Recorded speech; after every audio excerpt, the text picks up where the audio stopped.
I wanted today to talk about another product that I use. It kind of looks like a phone, but it's not. It's actually a thermometer for uh, for obviously cooking. Um, you can get some cheaper ones. I like to buy nice things, so I prefer to buy something once, pay once, and never pay it again. So this, I got it at a pretty good discount. I know during the holidays you can get it for about 150 or so.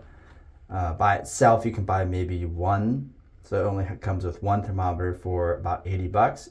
If you buy a one that comes with two of them, like this one has two of them, it'll probably be around 150 on sale, but not on sale. It's like 230, 240. And yeah, so I really like this product. Part of it is for future, not really future proofing, but future forward thinking. It's different than future proofing because I don't imagine this thing will last forever. But there's a kickstand on it. But part of it is that it has a display on it. You can buy digital ones that don't have displays on them. Sorry, I got something went off. And it's like the Meter Plus. It doesn't have a display. And the fact is, if the servers ever quit responding, or if the company quit making the app, I can't just go, hey, I can wrap it up and hand it off to somebody else for Christmas, right? I mean, unless if they literally brick the device on post removal of support. But that's kind of the idea of like, I'd rather buy something that's reusable, especially if I ever get married or have, if I ever get married, I want someone to be able to use this too, you know. So I want to make sure that even though I'm blind, I cater to people who are sighted as well, because, you know, it's just the realistic, practical thing to do. You know, it's easy to look at it as everybody cater to me, but sometimes you just have to figure out how that balance works. So that's kind of why. The app is fine. It's not the best. There's interface issues that I don't really like. The company doesn't reach out as well as they could comparatively to other experiences I've had with the weather app that I mentioned in a previous video, and the podcast app I mentioned. So, you know, they have reached out, but, you know, to be honest, I think their issues are so significant. Not that I'm an engineer, but I think it'd be nice to talk to an engineer to have some better perspective on why things are the way they are, and what to maybe adjust. And I think part of it is because the interface is a web view implementation. So practically you're just hitting a web page with the app. So sometimes the response is a little slow, and that's not really something I think they're willing to change.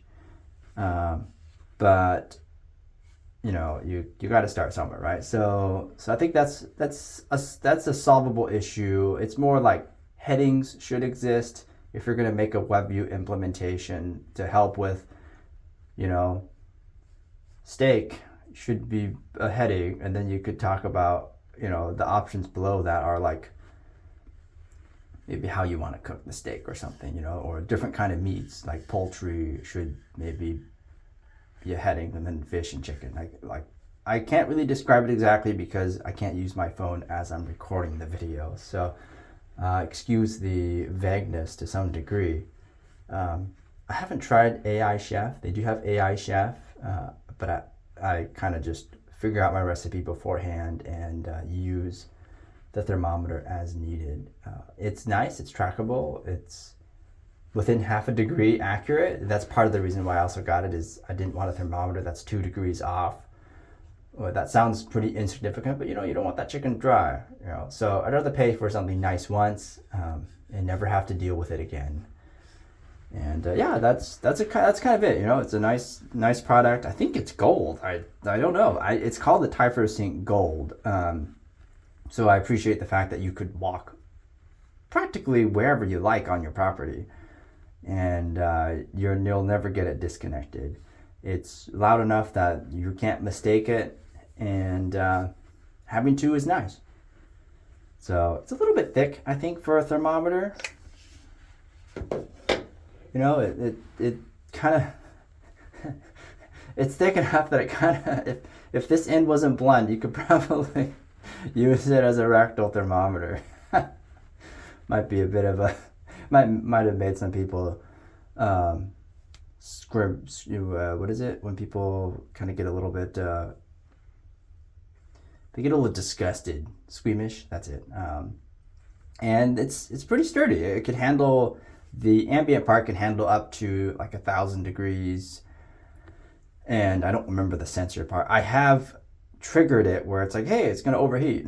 So, but that just comes from just cooking and me unable to sometimes see where the end of the thermometer actually ended up. So, but otherwise, I think it's a wonderful device. I would buy it again if I, for some reason, needed another one. I think I would totally recommend this and buy this for a friend if I had the opportunity to actually make that happen.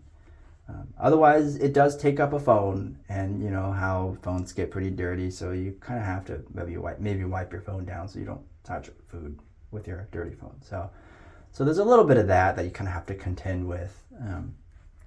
Otherwise, that's kind of all I got. It charges by USB-C, so that you can practically charge it anywhere.